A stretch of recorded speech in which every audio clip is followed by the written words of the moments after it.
Hi, I'm Norbert Beckerman, author of A User's Guide to a Healthy Brain. The media frequently tries to get your attention using scientific findings, but you have to be careful.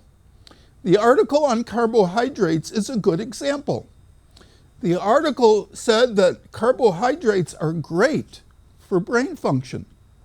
What they forgot to say was that there are two types of carbohydrates: simple carbohydrates, such as refined sugar, white bread, white rice, and complex carbohydrates, such as brown rice, whole wheat breads, and your brain needs complex carbohydrates to function.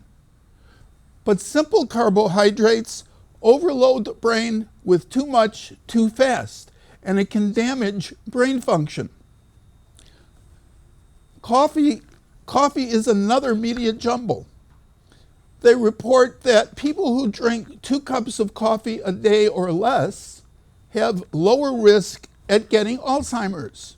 But people who drink more than 2 cups of coffee a day have a higher risk of Alzheimer's. That's a ridiculous statement. And it's ridiculous because they don't take into consideration lifestyle.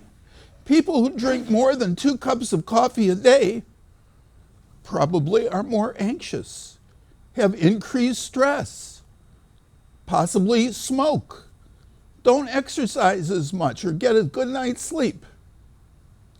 What's important is lifestyle. Remember, keep learning, stay hydrated, eat complex carbs, minimize your intake of simple carbs, and get a good night's rest.